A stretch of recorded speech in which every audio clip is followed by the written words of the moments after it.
Hi, everyone. Another episode of Sacred Conversations. And today I'm getting to know, or we are going to get to know, Brittany Rychlik.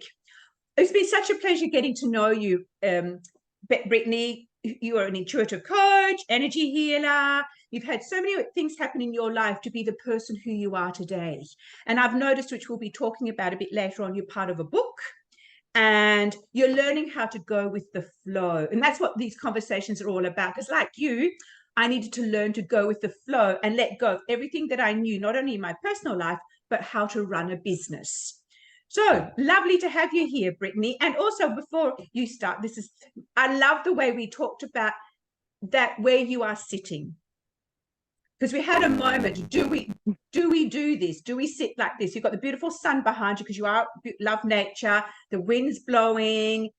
Here we are, everyone, to show you this is how life is. This is how, we can be in life. It doesn't have to be structured and perfect and beautiful.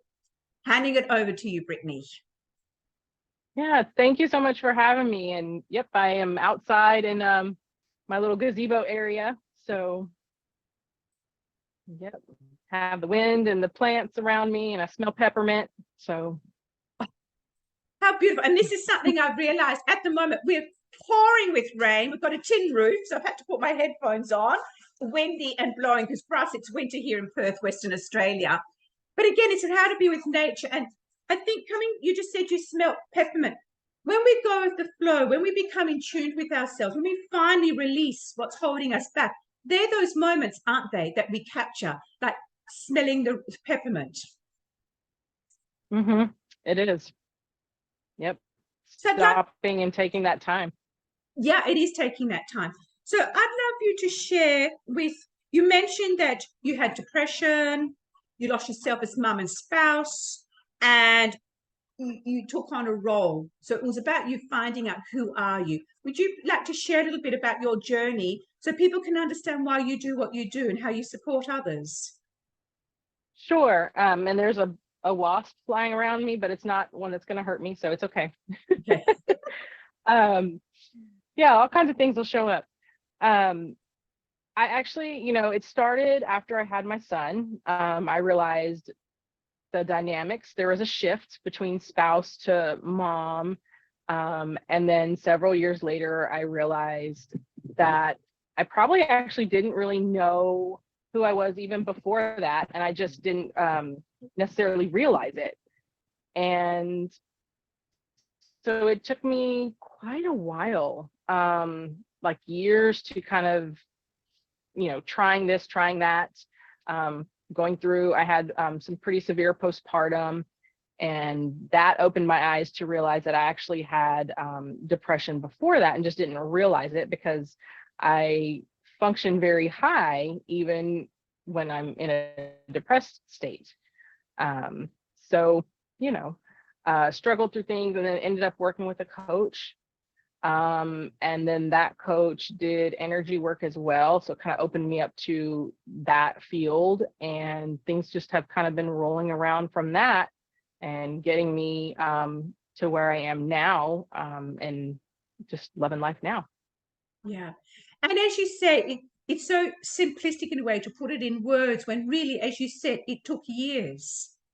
Years to realize, to go back, to move forward. And I just listened recently to Jane Fonda being interviewed. She wants to enjoy the third act of her life. She's now 85, but when she turned 60, but something poignant, she said, you need to look back to be able to move forward.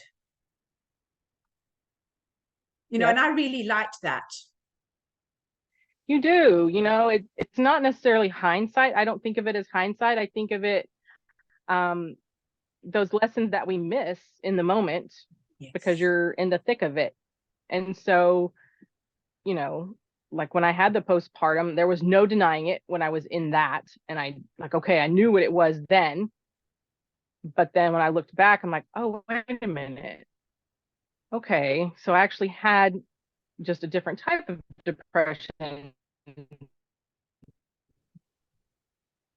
Oh, we've just lost you, Brittany.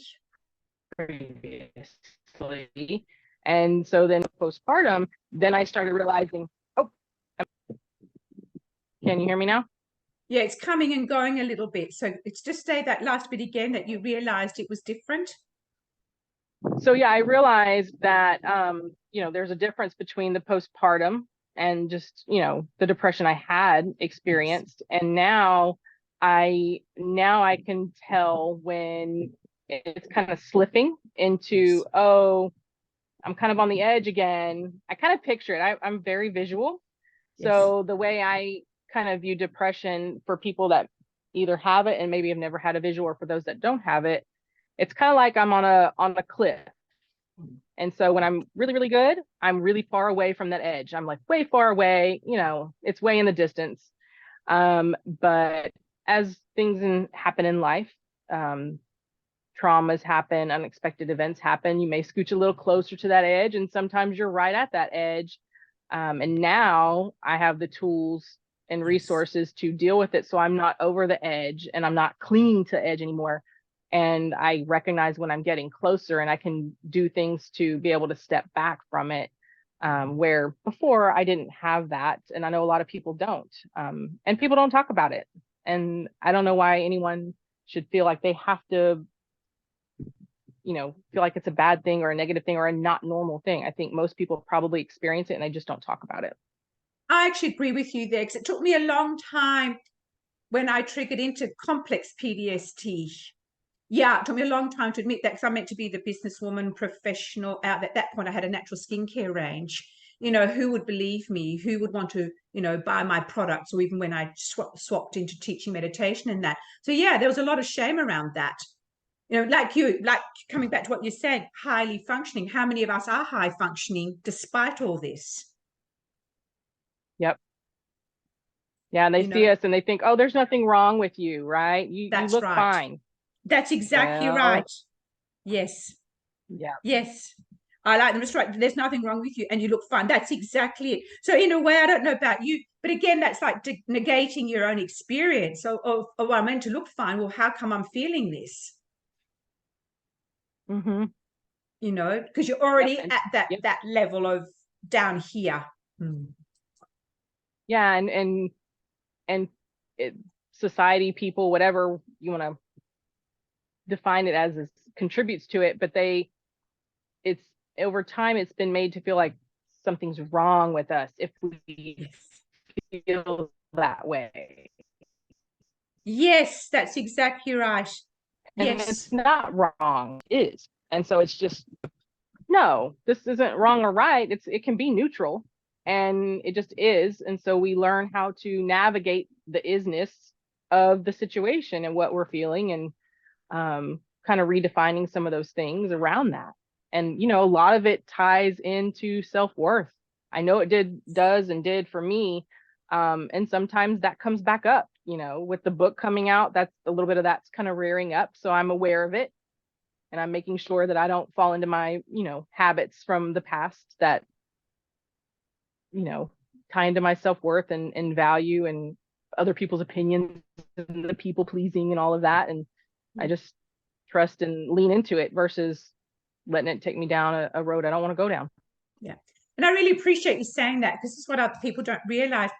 It's always going to be part of you somehow, but it's, as you said, you have tools to put in place. You learn to know, here I go. Because I have that with anxiety. I now know what I need to do, to support myself, because it's not going to go away. Mm-hmm. It's just there. Yep. But it's like a habit. Yeah, that's it. Mm-hmm. It is like a habit, and it does keep coming back. And I think that's something, like you said, to talk about, that it's going to be there in some form or other, but like you said, and I love this, you don't no longer go fully to the edge, and you don't actually go over. You now know, oops, here I am. Okay, what do I need to do? And I think something you're talking about with the book, and we we're talking about before, is going with the flow and not needing to know. And this is quite difficult when we've tried to keep our lives like this. And something you quoted, and I love it: beauty in the uncertainty of not knowing. Tell us more about that. We're just natural creatures. We tend to stay where we're at because we know what it's like where we're at. It's certain. Yes. Even if we're not happy, even if we don't know who we are, we stick with it because that's familiar to us, and it can be comfortable even though we're highly unhappy. And so for me, it was about getting comfortable with being uncomfortable so that I can go past what I know for certain of what my reality is, and really dig into, who am I? Where do I want to go? What is it I want to be doing? And, a lot of that ties into what family, friends think or feel about how you're doing, or how you act differently now, or how you're not going to tolerate certain behaviors or certain things coming in that doesn't serve you. So, it's being okay with that. It's full acceptance of your whole self. And that's all the little facets of yourself, not just the ones that we want to accept, but all of the pieces.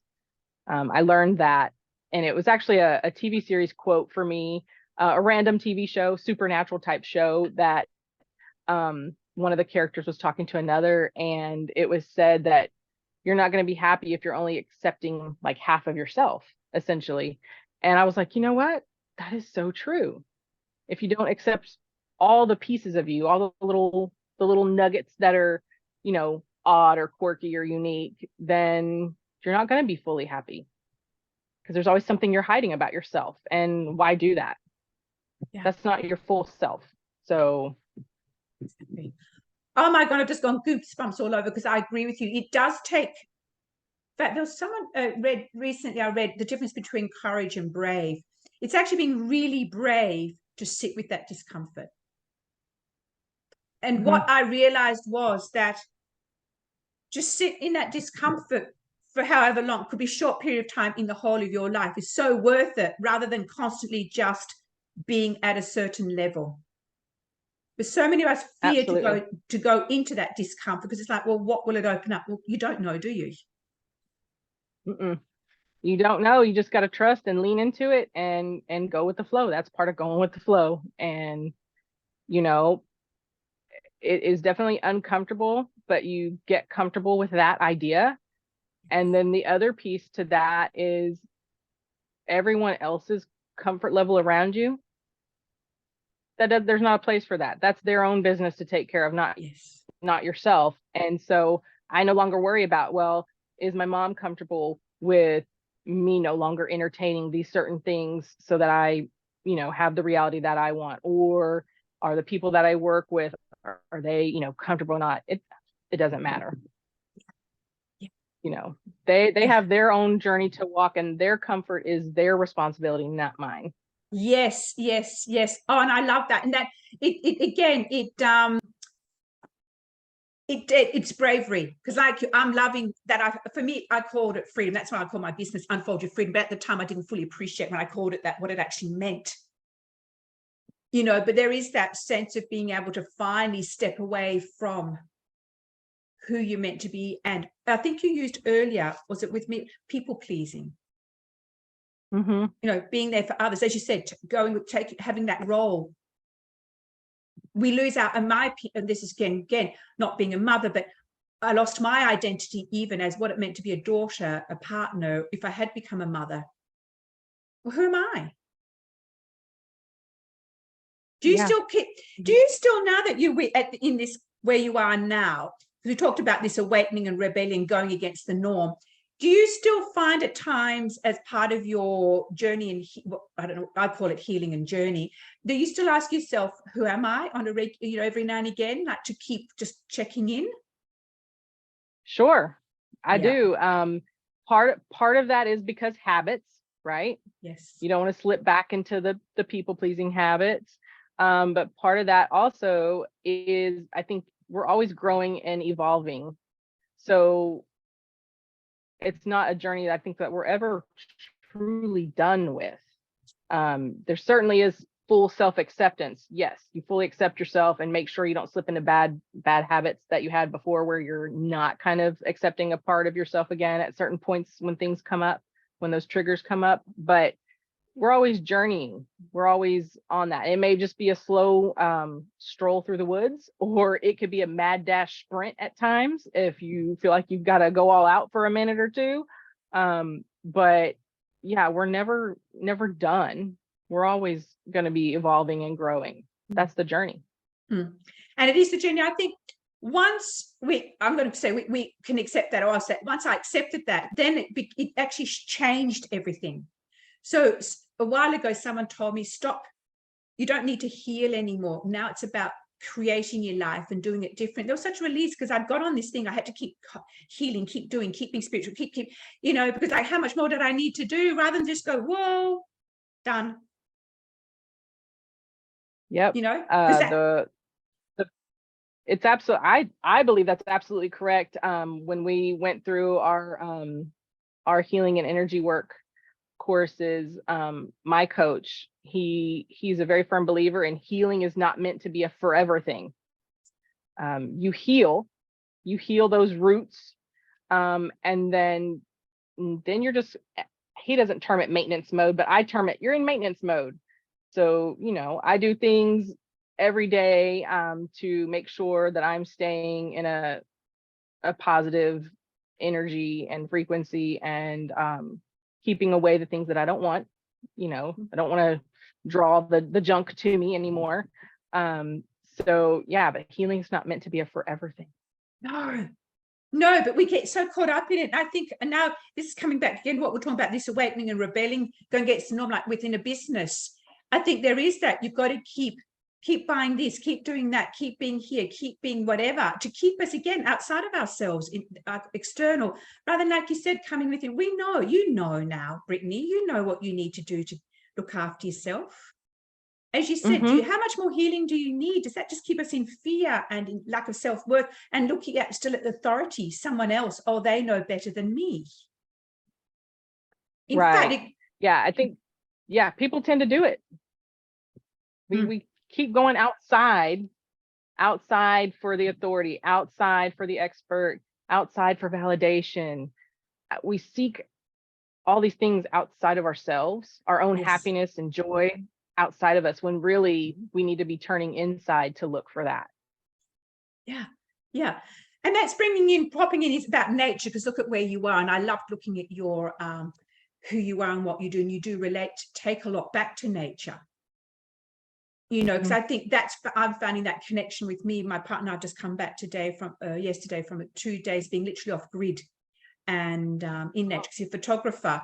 And we were wanting to, he wants to photograph the one endangered. We have a numbat that's endangered.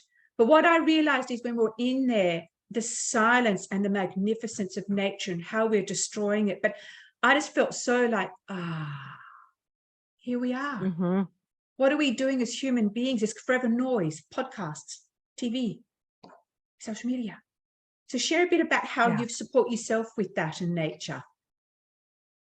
So I generally like just to be in nature, but in particular, I love going to waterfalls.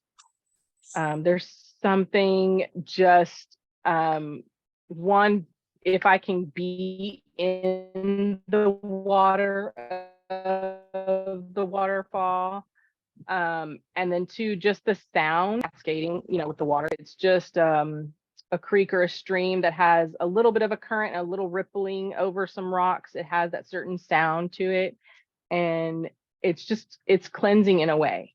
Yes. To just sit there and be in that. And so many, I think nowadays, especially nowadays, everything is so busy and so much noise, whether it's literal noise like we think of it, or whether it's the noise in our minds, because it's constantly go, go, go, go, go.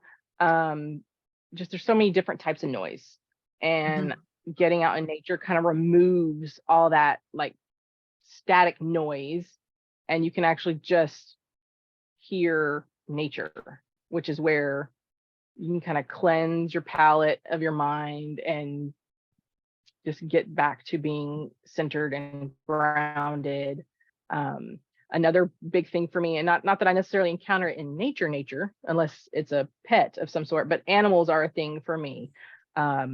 They're just like an instant source of grounding and positive energy and just pure joy for me. So, I mean, there's probably not an animal that I've ever encountered that I'm just like not super happy about and just like an instant connection with. So yeah, that's kind of like my other go-to. Love it. And if I can have both at the same time, oh, then you're in heaven. And I love that, because I think what you're also saying here is, again, it's all of us finding it in our own way. And so for me, I'm like you, I love waterfalls too, but here in Perth, we have so little rain, we don't have much. So the bit of water we have, but like you, I love the water. Again, it's how do we find our ways to support ourselves? Nature, I do it differently to you. Animals, you know, we do it in wildlife with my partner.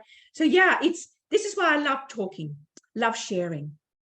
So people can go, oh, okay, Brittany does it that way. How can I might want to do that, but I can do it this way.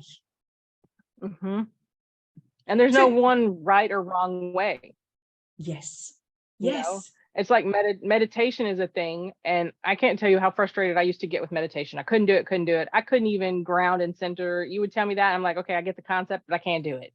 And my coach now that I train with, he had explained it in a way, and I was like, oh, I get it. And then I kind of tweaked the visual in my brain.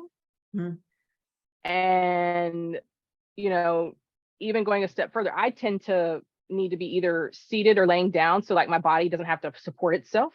But there's so many people that actually get in a meditative state when they're walking around, or they're exercising, or they're doing something else physical, but it's not your traditional thought when you think of meditation. But it's all about the state of mind that you get to. And I was working with a client not too long ago, and she had the same problem. And once I explained it to her, and then I recorded myself kind of explaining it so she could have it on a loop if she needed it, she was like, oh, that makes so much sense. Like, it's just, you know, tweaking it for what works for you. And the way I like to think of it is, the exact thing I do or someone else does may not be your thing, but it may spark that idea for you that is your thing. And you try and you're like, oh, this is it, you know? Yeah. Perfect. Because this is, again, coming back, losing self. We lose our sense. We have to do it a certain way, just because, like you said, meditation, you know, whatever, cross-legged, lotus pose, whatever. I was taught so differently all those years ago, before we had social media. So when it all came about, I didn't get what people meant. I just thought you just do it your own way. We just sat quietly. Our teacher took us through stuff, and that was it. There was nothing of this, you've got to do certain things. So I found this really, like with Reiki training, or I think all the things that we do. It's like, how did it end up? We have to do it this way. How come we lost in translation, didn't we? Yeah, you lost the creativity of it. You lost the freedom of expression with it. Yeah. Yes, I love that freedom of expression with it. That's right. And that's why I think love the work that you're doing, because again, it's about how each person you touch, whatever way it is showing them, I can do it my way. I might not know yet how, but I can do it, because you are showing them that you can do it. And you'll never be perfect or right. It doesn't have to be. Yeah, there's no such thing as a perfect anyway. I like to say perfectly imperfect. Yes. It's going to be perfect. It's going to be perfect for that situation, that person, however it's meant to be. That's the definition of perfect, not some predefined checkbox or definition from the dictionary that we're going to go by. And I like that predefined checkbox. Yes, and checklist. You have to do this, you have to do that, and you've got to sit a certain way, and blah, blah, blah. Because I think what it's letting, it's not taking into account is personalities or what's happened to you. So like for me, after the car had severe whiplash and all that, I couldn't sit up. I had to have my neck supported. I had my body. So I did a lot of, I needed to lie down or support myself with that many pillows. But, you know, accordingly, I was getting it wrong. No, I needed to support me. I needed to listen. So if I did it that way, I would have ended up with violent migraines, because every time I moved my neck a certain way, I'd end up violently sick. So basically they were telling me, I was bypassing, telling me, well, you know, no. Yep. We're too much in the logical mind. We just need to tune in and go intuitive with it. That's right. And this is coming back to, like you're saying, going with the flow. You don't need to know. That is step by step. How do you get to trust that point? And again, coming back to your quote, I just love it. Beauty in the uncertainty of not knowing. Yes. And it took me a little while to get there. I'm not going to lie and say it didn't, but it once I've embraced that, it allows me to not be so anxious and about different things that were unexpected or unplanned, or, oh, now we've got to, switch gears. It's just like, oh, okay, well, this is how it's supposed to go. So I'm just going to go with it and it'll be fine.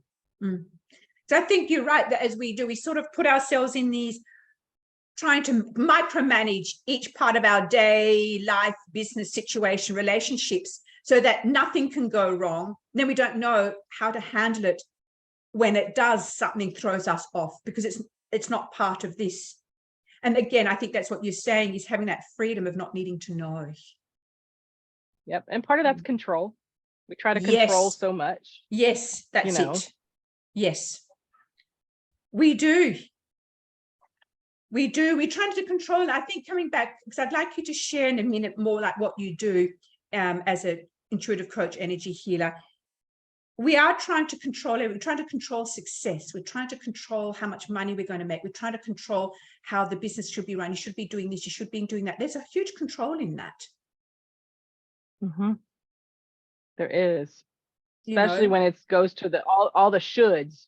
Yes. When we start going to I should be this way, or it should look this way, or my business should look this way, or run this way, or it's a lot of the business stuff will say, well, you should have an ideal client type, and I'm just like, no, whoever I'm supposed to serve is going to be what comes my way. That's who's going to be in my path, and it doesn't have to look a certain way. I refuse that. I'm not going to define it that way. Oh, I love that, because that's where I got caught up initially when I was at my worst. I couldn't discern. And then, of course, I panicked because I couldn't find my ideal client, and then it's like, well, as you said, and I think, and I'd like you to also, let's talk about it. My sense is, by looking for the ideal client, we're not also giving people the responsibility in that sense of discernment. I like working the idea of Brittany, or I like the idea of her. That comes from the client rather than from us. We're discerning. I can look at your website, I can look at your page, I can hear your words and go, I like to work with her. And I might not have been your ideal client. Right. So yeah, if you stick so much to that structure or that box, because to me that's a box, yes, then there's people that you won't serve because it doesn't fit that definition. And why limit yourself that way? No. Yes. This is about limitless. Let's not have limits, like that. It is about being limitless. Yeah. If you limit yourself, that's a certainty right there. Limits are certains. Yeah. We all want limitless abundance in X, Y, and Z. So that's a type of uncertainty we do want. So let's go with that for everything. I like that. Oh, you're just giving me so much to know. I hope when women watch this, also women in entrepreneurs and that, is to actually understand that. So how do you work with women? So explain a little bit, got a few more minutes. Explain, like we've talked about that. How do you bring that into your work, like what you do? So a lot of what clients are drawn to me for is a lot of the self-worth, self-acceptance, characteristics that we're working through. So I let them tell me what it is they're ready to share. And I just kind of see where that conversation steers me, how it kind of gauges itself as to how much they're ready to accept as far as what I'm going to, basically what perspective their own journey. They've got it is like taking the camouflage off of themselves. They've hidden themselves away. So we're just going to uncover that. And so I help them see things in a different way. And I feel like a lot of it is holding the space for them and giving them that room to breathe and the permission that they don't need from anyone, but they think they do. Yes. So that permission for them to start exploring it and to be okay with it. Love and to it. know that all this is okay. And in taking away the normal and unnormal and the wrong and the right and the the traditional versus untraditional and all of that. Love it. And that is, I love the room to breathe. It's okay for me to come here and sit with and just be me. Which is that. Love it, Brittany. Thank you so much. Right. So that is it.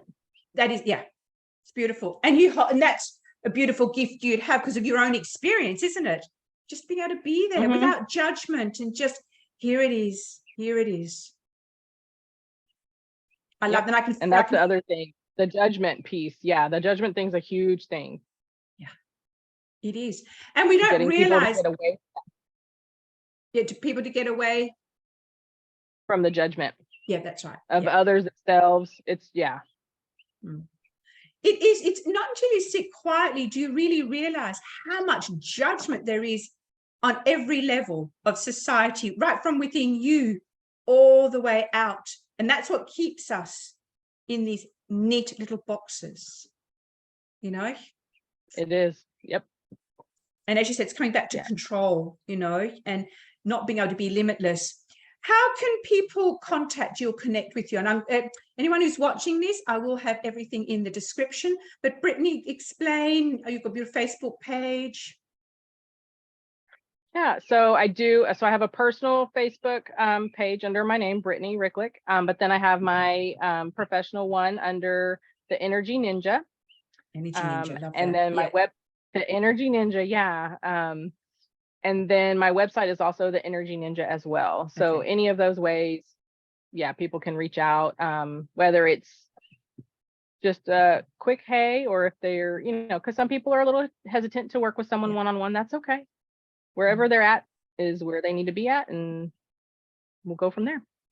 And I love that, you saying that, just say, hey, it's okay. Because again, I think we've been so taught that if I reach out, they're going to pounce on me to sell me something. I have to work with you. It's like, no, it's okay to say, hey, can I just find out about you or ask or whatever. Or just get a general feel about, communication styles or personality styles and see if it's a good mesh. And when I feel like when a person's ready for a one-on-one coaching, whether it's with me or someone else, they'll reach out to whether it's me or that other person they find. And it doesn't matter. They're ready when they're ready. That's exactly right. I was certainly that way. So I love that. Ready when they are ready. And I love that because that's then trusting themselves or coming back in a deep sense, even though they might be a bit anxious. There's a trust in there. They're making their own decision. They didn't need to be coerced or anything. Come on, because I'm offering all this sort of stuff. Here I am. You're welcome to work with me. Love to work with you if it's meant to be, or just make a connection. Right. Yep. I just think, again, there's just as long as it sparks any little bit of anything. Yeah, and I like that spark. I love that. There's a spark there. Beautiful, a spark. Because that's exactly right. And then you can just feel that expansion again. It's like, oh, it's okay. I've got permission just to reach out if I want to. Yep. So what's the one thing you'd like to say to the end? So as we come to the end of the conversation, Brittany, what is... I would say, if I was going to give one piece of information to anyone, I would say you're not alone. Yes. You're not unusual. You're perfect just the way you are, because perfect is not a defined box that we go by, and you have all the answers within you. You just got to uncover them. That's exactly it. You have all the answers within you. And that's exactly right. Uncovering them and just trusting, believing, owning them, because they are there. They are. They are there. And sometimes we just need a little bit of help finding them, finding our way. That's it. It's not yes, need a bit of help. And it's okay to have help. We don't need to be these strong, independent women and embarrassed to ask. Yeah. And I really appreciate... That's a good point you brought up with women, especially. I find that sometimes I want a little help on my journey, and then sometimes I just want to be solo on my journey, and I go back and forth, just depending on what I need at the time. And there's no right or wrong with that. Exactly. But the beautiful part of this is you now know what you need. I need help. I can reach out. No, I can do it solo. Actually, no, I might need a bit of help. That's what I do now, same as you. Mm-hmm. And it's the most, this magnificent, just a flow. Yeah. Flow. That is flowing. That's going with the flow with that too. Yeah, it is going with the flow with that too. Oh my goodness. Thank you so much, Brittany. So thank you everyone who's been watching. Any questions or comments, please pop them in the comments and one of us will get back to you. And thank you for Brittany for just showing women, people, I suppose there will be men, so I've got to be a bit mindful how I say this nowadays, but just showing others there is another way to do things and it's actually your way. It's just coming back to what you said. You have all the answers within. It's just a matter of uncovering them. And Brittany, you can support people doing that. Thank you very much for being here and sharing that with us. Thank you. Yeah, thank you again. Pleasure.